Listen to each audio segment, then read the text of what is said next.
हाँ दोस्तों, स्वागत है आप सबका एक न्यू ब्लॉग में। तो मधुमक्खियों में जो सबसे बड़ी बीमारी आती है वो है बरोवा माइट।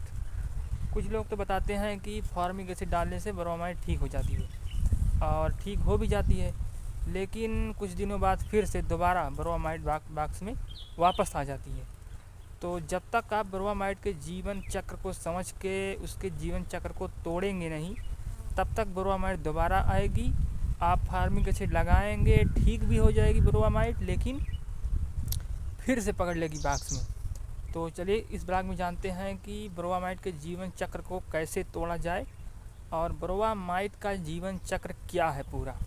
तो चलिए इस ब्लॉग को हम आज शुरू करते हैं। तो मधुमक्खियों के जब भी पंख विकृत दिखाई दें या फिर कटे फटे दिखाई दें, या फिर आप देखते होंगे कि मधुमक्खियां बाग से बाहर रेंगती हुई जा रही हैं और उनके पंख ही नहीं हैं, तो आप ये क्लियरिटी समझ जाइए कि बाग में बरोवा माइट का पूरी तरीके से प्रकोप है आपके कॉलोनी में।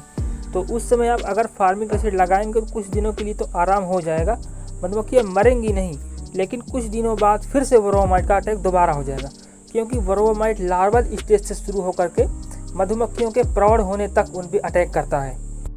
ऐसी स्थिति में जब तक आप बरोवा माइट के जीवन चक्र को नहीं तोड़ेंगे तब तक बरोवा माइट जड़ से कॉलोनी से ख़त्म नहीं होगा।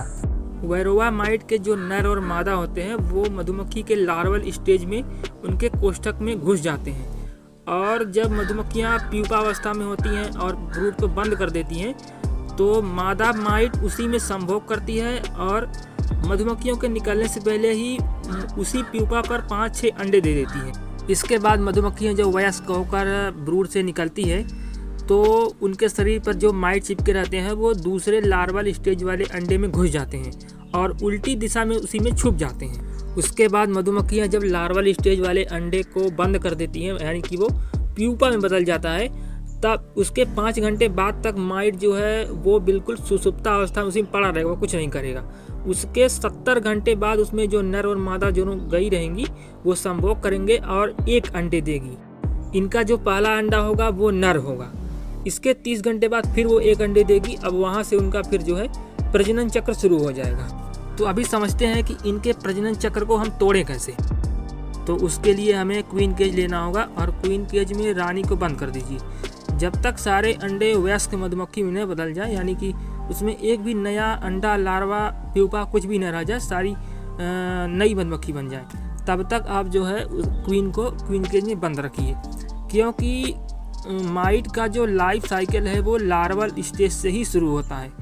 तो उसके बाद उसका जो है जीवन चक्र ख़त्म हो जाएगा। और उसके बाद आप बक्से में लगाइए फार्मिक एसिड और बक्से के तलपट को साफ करके उसमें मारिए सल्फर, और कॉलोनी को जितना हो सके मजबूत बनाइए। इस प्रकार से आप माइट का नियंत्रण कर सकते हैं। और जैविक विधि से करना हो तो थाइमोल लगा सकते हैं, या फिर अजवाइन को पीस करके कॉटन की पुड़िया में बंद करके उसके बक्से में रख सकते हैं। आपको ये वीडियो पसंद आई होगी, वीडियो पसंद आई हो तो लाइक कर दीजिए, चैनल को सब्सक्राइब कर दीजिए और अपने दोस्तों में शेयर भी कर दीजिए। तो मिलते फिर से ऐसे ही वीडियो के साथ नेक्स्ट ब्लॉग में। तब तक के लिए जय हिंद, जय भारत, जय जवान, जय किसान।